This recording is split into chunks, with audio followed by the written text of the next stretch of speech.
une grande dame du théâtre scène est allée. Mercredi 6 juillet 2022, Pascal Praud a annoncé dans son émission « L'heure des pros » sur CNOO, la mort de Micheline Boudet à l'âge de 96 ans. J'ai reçu un texto de Jean-Noël Mirande, qui est un journaliste culture du service public, qui m'apprenait le décès de Micheline Boudet.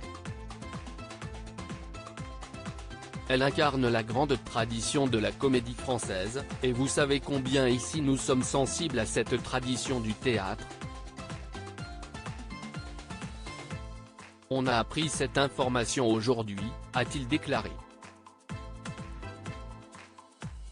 Ému, le journaliste a ajouté « Je pense que c'était la dernière, Micheline Boudet, vivante encore, et elle est décédée.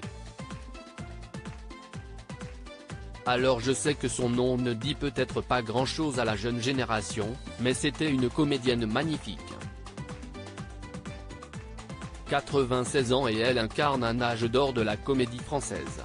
La comédie française disait de la comédienne, il est un rire et une voix qui continuent de résonner dans les mémoires de ceux et celles, qui eurent le privilège d'aller à la rencontre de Micheline Boudet ou de travailler avec elle. »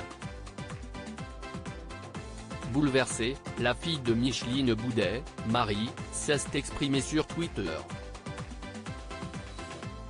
Mazerbinette. Que là-haut ton rire fasse le bonheur des anges, que le voyage soit doux, a-t-elle écrit. De son côté, Danielle Moreau, chroniqueuse de Touche pas à mon poste, sur C8, lui a rendu hommage en partageant un cliché où elle apparaît aux côtés de la comédienne. En légende, elle a indiqué « Souvenir d'un déjeuner avec Micheline Boudet. Je garde ce moment privilégié en mémoire pour toujours. » Quelques minutes plus tôt, elle avait écrit « Quelle tristesse, l'adorable Micheline Boudet vient de nous quitter. » Drôlissime soubrette de Molière, émouvante araminté des fausses confidences, Patrick Bruel a fait ses débuts sur les planches à ses côtés dans le Charivari. Que de souvenirs. Retour sur la carrière de Micheline Boudet. Sociétaire honoraire de la comédie française, la comédienne a joué dans une centaine de personnages au cours de sa carrière et reste l'une des plus grandes interprètes de Marivaux. Pour Le Point, Micheline Boudet avait fait savoir en 2012, il a écrit les plus beaux rôles pour les femmes.